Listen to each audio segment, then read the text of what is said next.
Tema për sot është populli që po ecte në errësirë pa një dritë madhe. Edhe do ta shikoni atje tek Isaia, që në Isaia kapitulli 9, vargu 1 thot populli që ecte në terr në errësirë pa një dritë madhe. Nga ky varg është tema. Tani sa më shumë pra do flasim pak, diskutojmë sot pak për errësirën dhe për dritën e Krishtlindjes, pra çfarë sjell Krishtlindja, pra në Krishtlindje shohim dritën e Perëndis, pra. Edhe në fakt kur vjen koha e Krishtlindjes, e keni vure, kalonin shesh, kaloni xhiro dhe qyteti zbukurohet, ka shumë drita. Interesante është se çdo vit më shumë drita e zbukurime ka, por aq më shumë rritet ndriçimi si jashtëmi. Unë mendoj aq më shumë rritet errësira së brendshme.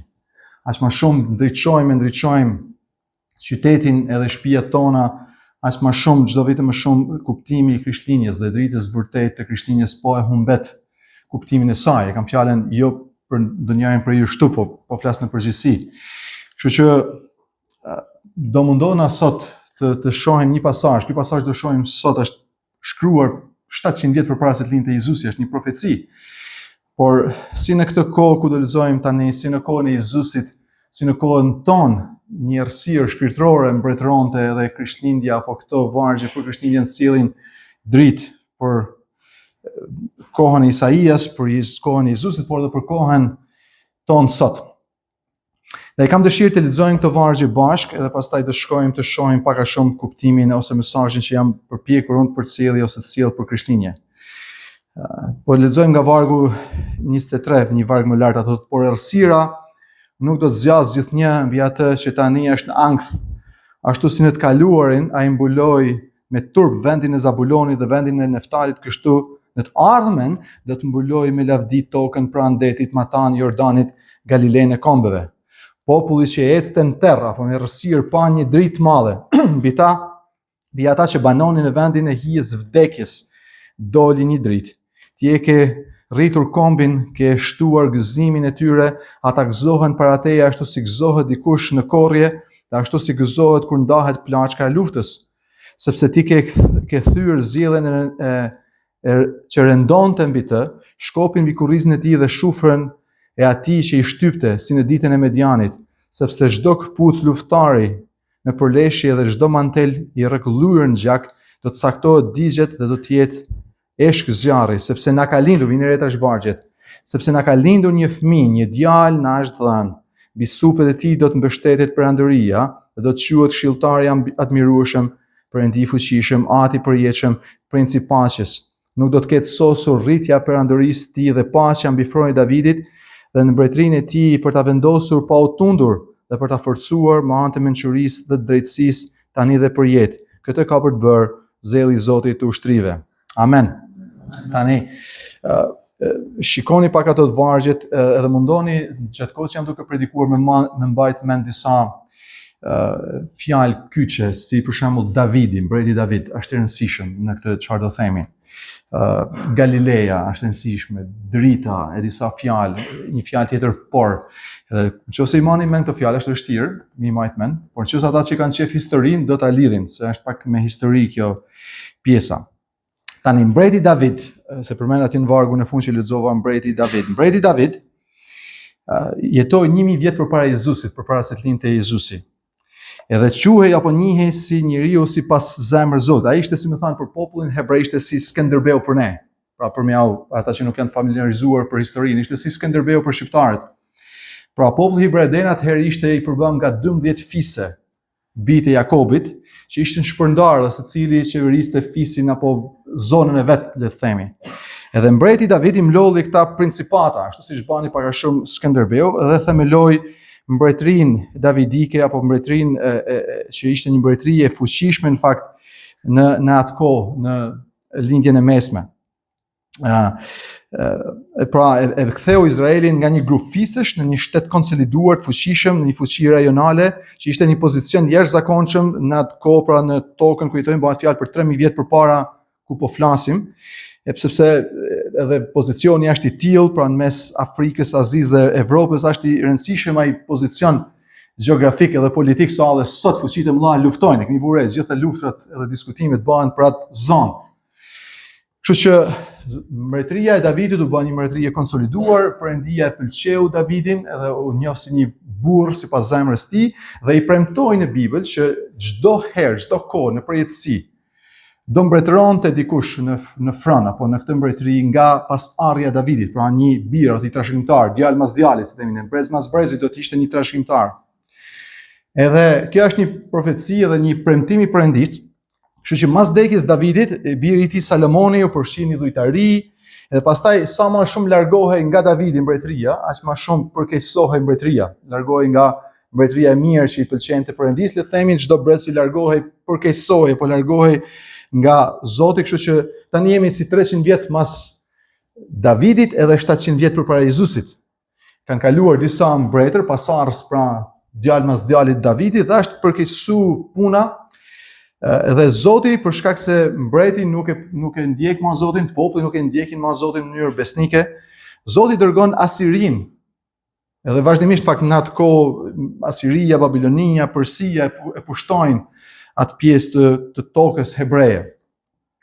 Pjesa që do të shikojmë sot është një profeci që do të vi pas pushtimit të mërshëm asirian. Pra Asiria vjen për ta, edhe Asiria ishte si Turqia që erdhi na pushtu ne, shumë e rrejtë, apo si Gjermania në kohën e krejt, shumë e rrejtë, një ushtri të mërshme që të fshinte çfarë gjente përpara, edhe mbreti i Judës ishte Ashazi, stërnipi pra i mbretit David. Populli i Perëndisë kishte braktisur Zotin, e kishte kthyer shpinën Zotit, dhe rezultat Perëndia dërgoi pushtuesin dhe populli gjente në një situatë errët dhe të pashpresë. Pushtim, largësi, ankth të merr. Kur Perëndia lihet jashtë jetës së një populli apo të njeriu, kur ne zgjellim rrugët tona dhe jo atë të tjetër, rezultati është errësirë apo terrë apo përhumbje. Në kohën e profetit, pra që po flasim, ishte një kohë e errët. Zoti nuk po adhurohej siç pritej të adhurohej. Mbretërit nuk po e drejtonin popullin siç duhej tek mbreti, pra tek Perëndia i vërtetë, tek sundimtari i vërtetë që është Zoti. Padrejtësia mbretëronte në vend. Njerëzit nuk e dëgjonin fjalën e Zotit, përkundrazi po të lexonin ca vargje më sipër kur lexova unë atje, njerëzit i drejtoheshin mediumeve apo yshzve, edhe Zoti thotë si mundeni t'ju drejtoheni të vdekurve për gjallët. Pra është një situatë shumë e vështirë, ata në vend që i drejtohen Zotit, që është krijuesi i gjallë, i drejtohen njerëz apo shpirtra të vdekur, dhe kjo errësirë zemrë dhe kjo sjellje e tyre përputhet, pra gjendja e zemrës në katit tyre të errët përputhet me situatën e jashtme apo pushtimin e jashtëm asirian. Bine, errësirë dhe mëkat dhe largësi nga Zoti i brendshmi, pushtim dhe errësirë dhe ankth së jashtmi. E gjithë kjo i çon ata apo i lën ata, vini po të shikoni vargun 21 aty më sipër, i lën ata në një situatë të tmerrshme. Fjala e Zotit për ata thotë janë të raskapitur dhe të uritur, dhe kur shkon aq keq gjendja, zemra pezmatohet dhe hidhrohet, saqë populli në vend që të i drejtojë syt, shikojë mëkatin e tij dhe të pendohet zgjolli, ta mallkojë mbretin e të mallkojë edhe Perëndin. Shkoi në dëshpërim të thellë. Populli i Judës po jetonte në kohë të dëshpëruar dhe po përjetonte fatkeqësi, terr, ankth, po shikoni ti vargjet dy më lart, thotë fatkeqësi, terr, ankth dhe shqetësim. Kjo gjendje pa dritë shprehse i çon edhe një terr edhe më të dendur, thotë, nga terri që kanë shkojnë edhe një terr më të madh. Pra kur je në errësirë, duke ecur, duke me të prekur ose me tahmin, si themi, Terezia është me shku në errësirë, mu shku më keq. Dhe vini re tani një fjalë që është e rëndësishme, do ta hasim gjatë predikimit disa herë tjetër. Fjala në vargun 23, fjala por, në këtë gjendje dëshpërimi, në gjendje ankthit, pa shpresë, errësirë, makt të madh, vjen një fjalë atje thotë por errësira nuk do të zgjatë gjithnjë dhe ankthi për gjithmonë. Pra ka një kthes të lavdishme. Perëndia ndërhyn në këtë tregim dhe profeti pra jep një kthes të lavdishme. Por errësira nuk do të zgjatë gjithnjë dhe mbi atë që është ankth. Populli që ecte në errësirë thot pa një dritë madhe. Pra ishte në errësirë totale, shpirtërore dhe fizike, dhe pa një dritë madhe. Mbi ata që banonin në vendin e hijes vdekjes, doli një dritë, banonin në hijen e vdekjes, në dëshpërim të madh. Doli një dritë. Kjo dritë që do të vi dhe po ta shikojmë pastaj vargjet 5 më poshtë, do ta lidhim pastaj me Krishtin. Kjo dritë që do të vi, që në fakt është një person, kur thot një dritë e madhe, shkëlqeu është një person. Do të bëj apo do të sjell 3 gjëra për popullin e tij. E para është lavdi. Kjo dritë do të kthej turpin në lavdi, thot vargu 23, thot turpin në lavdi, ashtu si në të kaluar na i mbuloi me turp vendin e zakonit, pra siç i ka mbuluar e ka sjellur turp Zoti për ata që i ka braktisur, për popullin e Zabulolit, Neftalit, kështu në të ardhmen do t'i mbuloj me lavdi tokën pranë detit, matan Jordanin, Galilenë e kombeve, apo rajonin e Galiles ku ishte kombet. Tani rajoni i Galiles është në veri të popullit të tokës premtuar apo tokës hebreje. Dhe zakonisht ishte një tokë që përçmohej nga pjesa tjetër, ishte një zonë, një periferi apo një veri të vendit që përçmohej sepse nga pjesa tjetër e hebrejve, e judenëve më poshtë në jug. Sepse ishte një tokë e përçmuar sepse ishte e përzierë me raca të përzira. Pra gjithmonë kur vinte pushtuesi nga veriu, Asiria, Babilonia e tjerë përpushtuar, gjithmonë hynin përmes Galiles, pushtonin atë të parën. Pushtuesi rrinte më gjatë aty. Dhe gjithmonë edhe në Shqipëri, gjithmonë kush janë zonat më të përvuajtura të Shqipërisë? Janë Kosova, që është me Serbin, Janina me Grekun, pra gjithë ata që ku hyn armiku më shpejt në një territor. Kështu që Galilea ishte një zonë që pushtohej shpejt dhe sundohej më shpejt, përzihej më shpejt me kombe tjera. Por dinere në këtë, në Galilei thot do të vinë, pra Zoti do të sjellë lavdi. E dyta që do të sjellë gëzim. Kjo dritë do ta shndrojë hidhërimin thot në gëzim. Profeti thot që një përmbysje e madhe do të ndodhë, populli do të rritet, do të shtohet.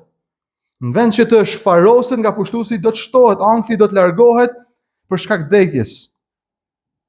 Dhe do të ketë gëzim, vini re thot gëzim, në mes të kësaj situate ke shtuar thot gëzimin e tyre dhe ata gëzohen para teje, ashtu siç dikush sikur siguron një plaçk lufta, apo si në kohën e Korris, do sjellësh gëzim për këtë popull që është në errësirë, do sjellësh gëzim ashtu siç në kohën e Korris, kur korrim në Exona, sa prodhimi, ose kur plaçka lutis, kur fiton luftën, ndan plaçkën, ato.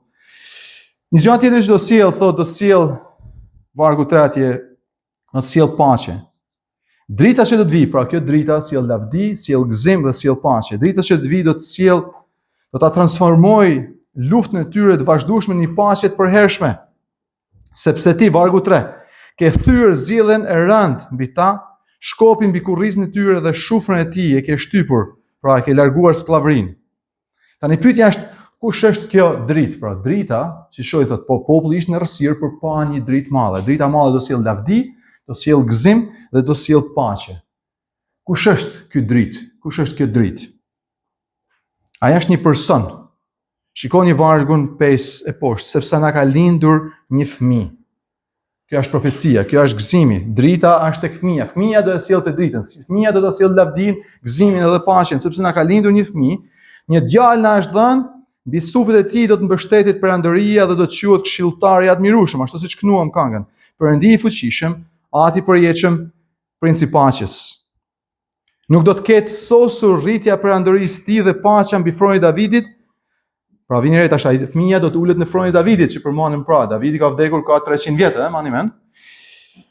Dhe në mbretërinë e tij do të jetë vendosur thotë drejtë pa tundur, me anë të mençurisë drejtit. Këtë ka për ta bërë zelli i Zotit, pra Zoti ka për ta bërë këtë gjë, do ta arrijë. Mani men. Jemi 700 vjet përpara Jezusit. Është një profeci 700 vjet përpara Jezusit, duke folur këtë gjë që po flasim. Tani do të shkputën nga kjo situatë 700 vjet para Jezusit, kur profetizohet kjo profeci për popullin hebre që ishte në këtë errësirë të pushtuar nga Siria, e do të shkojmë pak në dhjetën e re. Në dhjetën e re, në fund të Biblës tani është Ungjilli sipas Lukës. Nëse mund të shkoni bashkë tek Ungjilli sipas Lukës, është në faqen 64, 62. Në faqen 62 nga fundi i Biblës është Ungjilli sipas Lukës. Të bëjmë një krahasim tani, ishte pra populli hebre 700 vjet përpara, Asiria pushtues, terri i madh, profetizohet për çlirimin një fëmijë që do të sjellë lavdi, gëzim edhe paqe. Tani pas 700 vitesh, pra tani jemi në kohën e Jezusit. Pas 700 vitesh, populli hebre gjenden në një situatë të ngjashme, në një situatë të ngjashme. Mbreti nuk është më, nuk ka një mbret tani që është në front. I kanë hequr krejt mbretit pasardhësit e Davidit. Populli është i pushtuar, vendi i Judës është i pushtuar nga perandoria romake, dhe perandor nuk është pra në front, nuk është një pasardhës i Davidit, por është Cezari, perandori. Nuk është Asiria, është Roma. I ka pushtuar, janë në të njëjtën situatë, në të njëjtën pushtim, në të njëjtën errësirë, në të njëjtën zymësi. Perëndia duket se i ka braktisur popullin e tij. Dhe këtë tokë. Profeti i fundit, gjoni këtë, profeti i fundit, që ka dërguar Perëndia për t'i folur popullit të tij, ka qenë 400 vjet përpara. Për 400 vjet populli i tij nuk ka dëgjuar asnjë gjë nga Perëndia. Nëse nuk dëgjon nga dikush për 400 vjet, kanë humbur shërbim. Pra, në jurisprudencë kur dikush rrin ja 2 muaj pa u lajmëruar, shpallin të humbur. 400 vjet Perëndia s'ka folur asnjë gjë. Populli është në dëshpërim. Edhe ata mendojnë që këtë rrallë Perëndia i ka braktisur me të vërtetë. Me të vërtetë përgjithmonë, sepse 400 vjet nuk dëgohet asgjë prej Perëndisë. Por vini re, vargu 26, në faqen 62, aty vargu 26, në fillim faqes.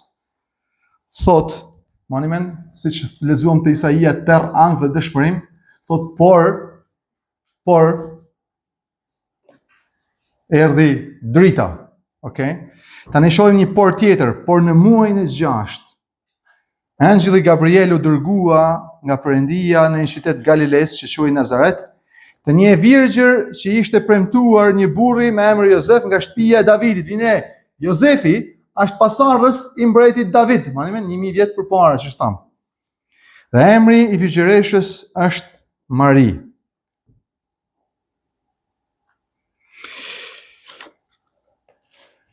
Angjëlli i shfaqet Maris dhe i thot, mos ki frikë Mari, sepse ke gjetur hir përpara Perëndisë, dhe ja do të mbetesh shtatzane, do të lindesh një djalë, do të javësh emrin Jezus. Fjala Jezus, emri Jezus do të thotë Perëndia shpëton. Perëndia shpëton. Dhe ai do të jetë i madh dhe do të quhet, vini re që do të quhet, bir i më të lartit. Dhe Zoti, Perëndia, do t'i jap fronin e kuj? Fronin e Davidit. Ja ku doli Davidi, thash mani mend sa emra, Davidi. Froni Davidit, atit ti. Tani ati Jezusit, që lexojmë më sipër, Maria ishte premtuar kuj? Jozefit, ishte e fejumja apo gruaja e Jozefit. Dhe Perëndia thotë do t'i jap fronin e atit tit, jo të Jozefit, por ka fjalën Davidi, pra si më thon atit tit parë, mbreti David, dhe Jozefi është pasardhës i Davidit. Vini re, do t'i japin mbretërinë. Dhe do të mbretërojë mbi shtëpinë e Jakobit për jetë. Vini re, për jetë, jo 50 vjet, 70 vjet, 100 vjet, por për jetë. Dhe mbretëria e tij nuk do të ketë sosur apo mbarim. Prandaj shenjti, vini aty vargjën më poshtë, 34 depres, prandaj shenjti që do të lind prej teje do të quajë biri i Perëndisë. I shenjti që do të lind prej teje do të quhet biri i Perëndisë. Tani ndalemi pak këtu. Ta kuptojmë çfarë është Krishtlindja. Shumë dashur. Kjo është fjala e angjëllit që i thot Maris. Ai fëmijë që do të lind nuk është vetëm një fëmijë, gjithë ne, shumë prej nesh kanë fëmijë, por nuk është një fëmijë i zakonshëm. Ai është mbreti i përjetshëm që do të lind, që do të zë vend apo do të ulet në fronin e Davidit. Në fronin e Davidit që ishte premtuar biri më të lartit, Zot, quhet biri i Perëndisë, që lindi prej një gruaje. Perëndi prej Perëndisë vërtet. Njeri që u bë njeri për ne dhe si ne, që të jetonte një jetë drejt, e që pastaj do shkonte në kryq për të marrë mëkatet tona. Dhe kjo profeci u përmbush, pra angjëlli thotë do të ndodhë kështu e kështu e kështu. Dhe vini re mas 9 muajsh, vini re në kapitullin 2, djatha si është atje në Bibël, është lindja e Jezu Krishtit. Dhe Jezusi, pra vargu 4, por dhe Jozefi doli nga qyteti Nazaretit Galiles, vini re përsërit Galileja, janë nga Nazareti Galiles, ta jetojnë në Galile. Mani menat Galileja kombeve që ishte në errësirë. Për të shkuar në Jude, Davidi ishte nga Judeja, në qytetin Davidit që quhet Betlehem, sepse ai ishte i shtëpisë së fisit Davidit, për të regjistruar bashkë Marin, gruan e tij të premtuar, e cila që shtatzon. Kështu ndërsa ishin atje, asaj u mbushën ditët për të lindur, Dhe ajo lindi djalin e saj para lindur, e mbështolli me pelena dhe vendosi një ngrasht, sepse në Han nuk ishte vend për ta.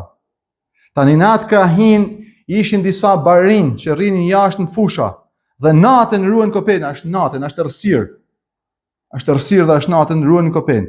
Dhe ja angjëlli i Zotit ju paraqit atyre dhe lavdia, mani men në profecinë thotë do sjell lavdi, gëzim, dritë edhe shpresë. Dhe lavdia e Zotit ndriçoi rreth tyre dhe ata i zurën një frikë e madhe. Por vini re fjalën por, mani këto ata mendojnë se Zoti ka ardhur mi vra, i dënu për mëkat atyre. Por angjëlli u tha atyre, mos druani, sepse unë po ju lajmëroj një gëzim të madh. Vini re fjalën gëzim. Vini lavdi, gëzim, atë që i pam te Isaia. Do të lajmëroj një gëzim të madh për gjithë popullin, sepse sot në qytetin e Davidit, mbreti David, mani në fjalë Davidin, lindi për ju shpëtimtari që është Krishti Zoti. Dhe kjo do të jetë si një shenjë, ju do të gjeni një foshë të mbështjellën pelena, shtrirë ngrasht, dhe menjëherë angjëllit ju bashkua një shumicë e ushtrisë qiellore që lavdronte, lavdi Perëndis, duke thënë lavdi Perëndis në vende më të larta dhe paqe mbi dhe pëlqim ndër njerëzit. Dhe ndodhi që kur angjëllit u larguan prej tyre, në qiell barenti thanë një tjetrit: "Le të shkojmë deri në Betlehem për të parë ç'ka ndodhur dhe ç'na ka bërë ditur Zoti." Shkuan pra me nxitim dhe e gjetën Marin, Jozefin dhe fëmijën që ndollej ngrasht. 400 vjet mrapa, kur s'ishte dëgjuar asgjë prej Perëndis, errësirë totale, lindi Jezusi, sipas profecisë të angjëllit. Sipas profecisë, gëzim i madh për popullin, sepse sot në qytetin e Davidit lindi shpëtimtari.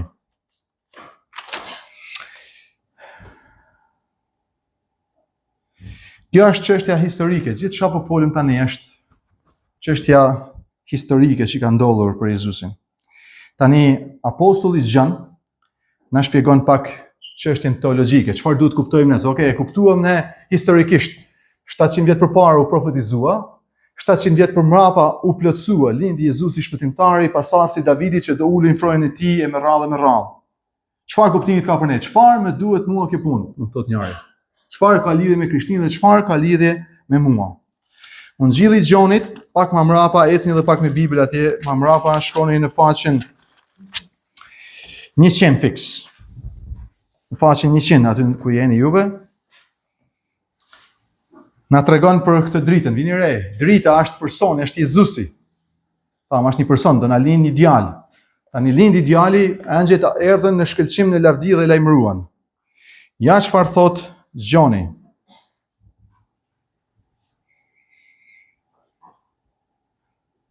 Vargu 9. Ai fjala, ka fjalën për Jezusin, për Krishtin. Ai fjala ishte në botë. Dhe bota, vëllëzoj pak më sipër tek nana, po ai fjala ishte drita e vërtetë që ndriçon çdo njeri që vjen në botë. Ai është drita e vërtetë. Ai fjala ishte në botë dhe bota u bë më anë tij. Pra Jezusi ka ekzistuar, pa ekzistuar gjithmonë për jetësi, por është drita e vërtetë, është fjala e Perëndis, është biri i Perëndis, po erdhi në botën që vetë ka krijuar dhe bota nuk e njohu. Gjoni vargu 11 sepse është pak i tmerrshëm, do thoja. Erdhi te vetët, dhe të vetët nuk e pranuan. Erdhi te vetët, por të vetët nuk e pranuan. Pyetja është pse nuk e pranuan të vetët? Pse nuk e pranuan? Pse nuk e besuan njerëzit kur erdhi Jezusi, drita e vërtetë, biri i Perëndisë gjallë? Kaloni edhe një faqe në kapitullin 3 dhe jep shpjegimin. Vargu 16. Sepse Perëndia e deshi aq botën. Një është duke shpjeguar Gjoni nga ana teologjike pse ka ardhur Krishti në Krishtlindje si njeri për ne.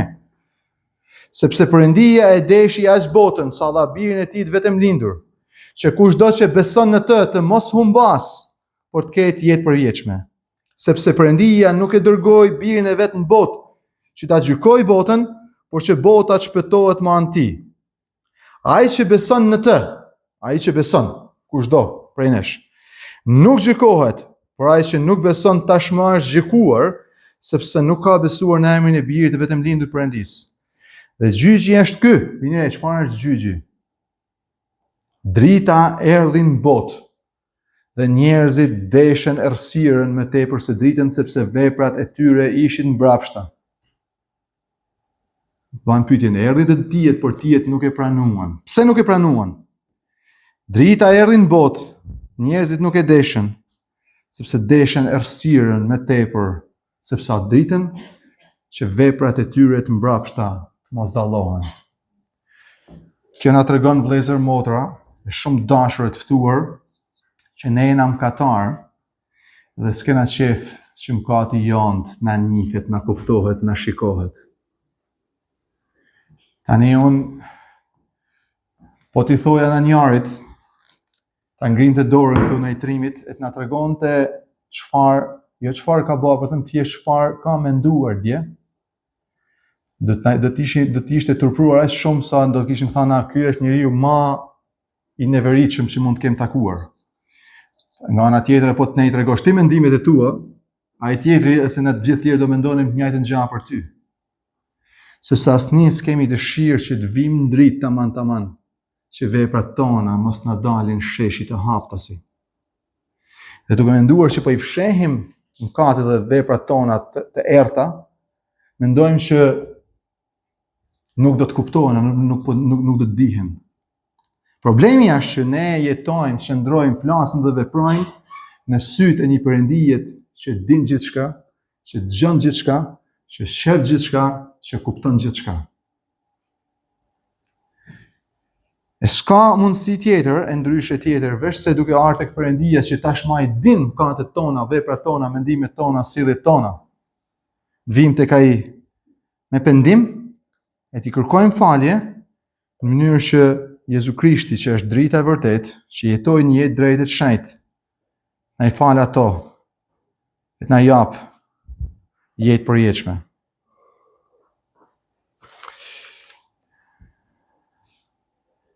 Vargu 19 thotë gjyqi është ky. Drita, Krishti, erdhi në botë, dhe njerëzit deshin errësirë më tepër se dritën sepse zemrat e tyre ishin mbrapshta dhe nuk duan që të zbulohen veprat e tyre. Tani ktheni faqen ku ishim edhe herë te kapitulli 1. T'ja u tregoj edhe një por të fundit. I lexuam ca por. Vargu 11 thotë erdhi të vetët, por të vetët nuk e pranuan. Por ka disa që e pranuan. Ka disa që thojnë më mirë të shkojmë te Perëndia. Ai jam katar, ai din Perëndia mëkatet tona. Po pse t'ja fshehim? Le të shkojmë t'ja rrëfejmë. Le të shkojmë t'ja tregojmë. Le të lutemi që të na i falin.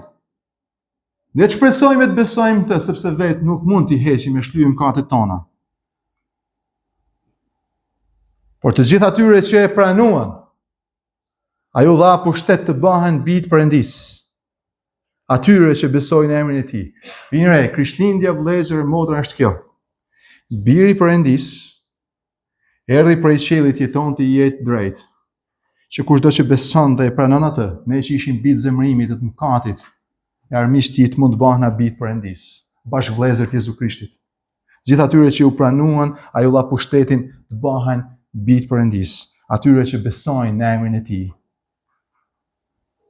Të cilët nuk lindën as prej gjakut, kjo nuk arrihet, vini re, nuk thot, kjo nuk vjen prej ardhjes, që nuk është as prej gjakut, as prej vullnetit, prej përpjekjeve tona, as prej vullnetit burrit, as prej racës, as prej përpjekjes, as prej gjakut, por prej Perëndis.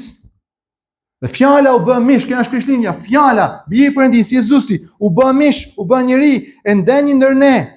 Dhe ne e soditëm lavdinë e tij, si lavdia të vetëm lindurit prej Atit, plot hir e të vërtetë.